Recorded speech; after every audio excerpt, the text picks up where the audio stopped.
अंकिता और विनय एक ही कॉलेज में पढ़ते थे। दोनों के एक कॉमन फ्रेंड ने उनकी मुलाकात करवाई थी। पूरा ग्रुप साथ में घूमते फिरते खाते पीते रहते थे। पर अंकिता और विनय की नजदीकियां बढ़ने लगी। देखते ही देखते उनको एक दूसरे से प्यार हो गया। अब वह दोनों अकेले वक्त बिताने लगे। भाग में घूमना, साथ में मूवी देखने जाना, साथ में पढ़ना, वह हर चीज एक साथ ही करते थे।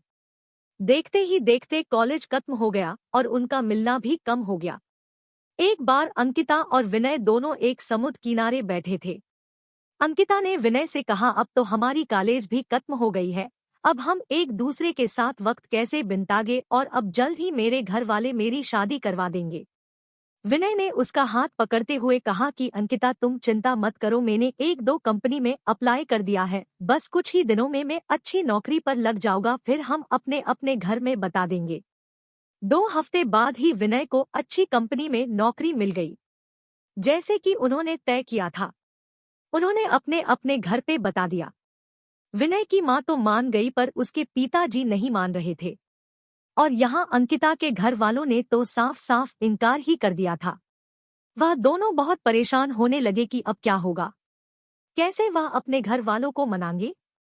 बहुत दिन हो गए, दोनों का एक दूसरे से बात करना भी कम हो गया था, क्योंकि अंकिता के घर वालों ने उसका फोन ले लिया था और उसके लिए रिश्ता ढूंढ रहे थे।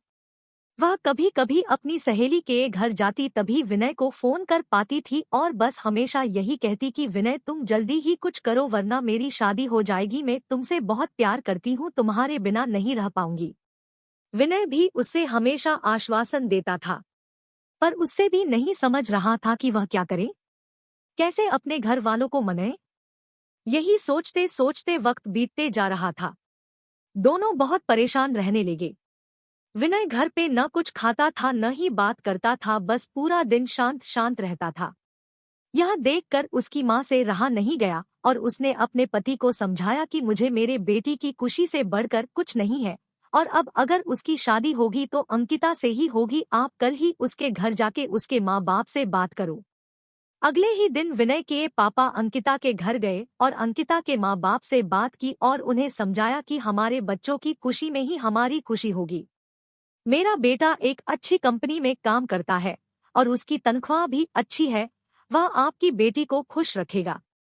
विनय के पिताजी की बात सुनकर अंकिता के माँ बाप मान गए और शादी के लिए राजी हो गए। विनय और अंकिता की शादी धूमधाम से हुई। दोनों बहुत खुश थे। वह अपने हनीमून के लिए शिमला गए।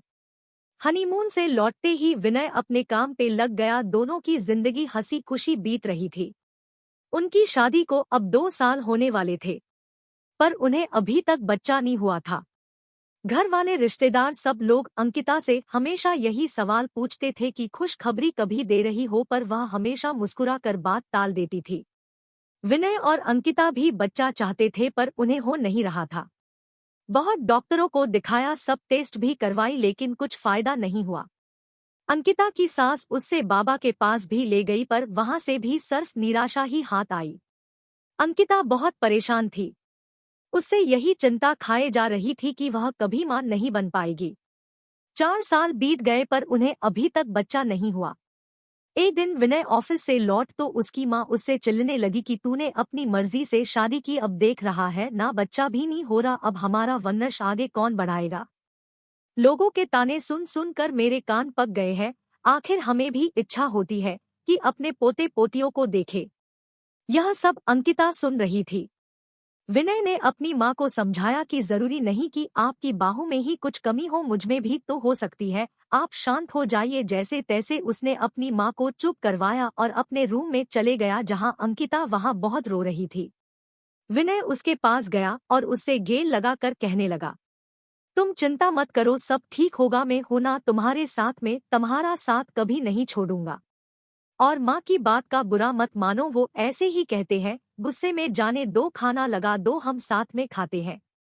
अंकिता थोड़ा शांत हुई और खाना लेकर आई। दोनों ने साथ में खाना खाया और सोने लगे। पूरी रात अंकिता यही सोचती रही कि कैसी औरत हूं मैं, जो अपने पति को बच्चा भी नहीं दे पा रही, अपना वंश को आगे नहीं बढ़ा पा रही, कितनी बदनसीब हूं मैं। वह पूरी रात नहीं सोई और बस रोए जा रही थी। सुबह हुई, सब अपने अपने काम में लग गए।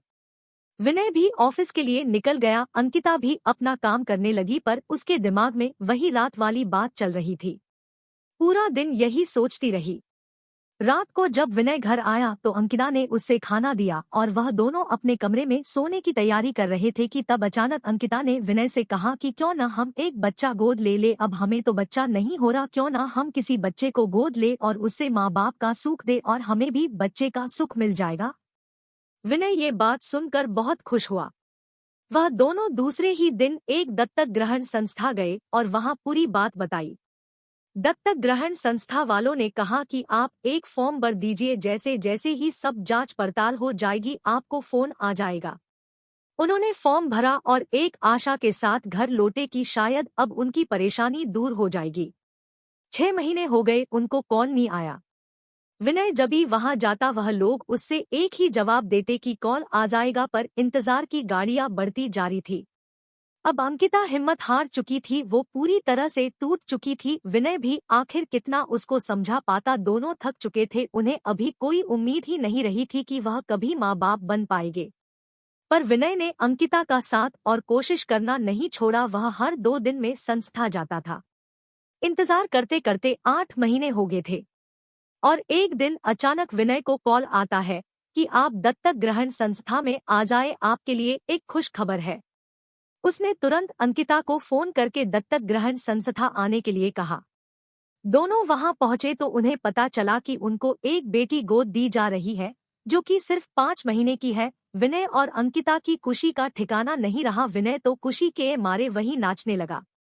वह दोनों उस बच्ची को लेकर घर आए। विनय की मां ने उनका पूजा की थाली से स्वागत किया। उन्होंने उसका नाम किरण रखा, जैसे वह उनकी जिंदगी में आशा की किरण हो। वह सब बहुत खुश थे, आखिर उन्हें अपनी बेटी जो मिल गई थी और वह अच्छे से खुशहाल जिंदगी जीने लगे। बस यही होता है प्यार, जो हर वक्त में तुम्हारा साथ दे और यकीन दिलाए कि हमारी परेशानियां हमसे छोटी होती है और हमें कभी अपने जिंदगी में उम्मीद नहीं छोड़नी चाहिए। विश्वास हो तो हम सब कुछ पा सकते हैं।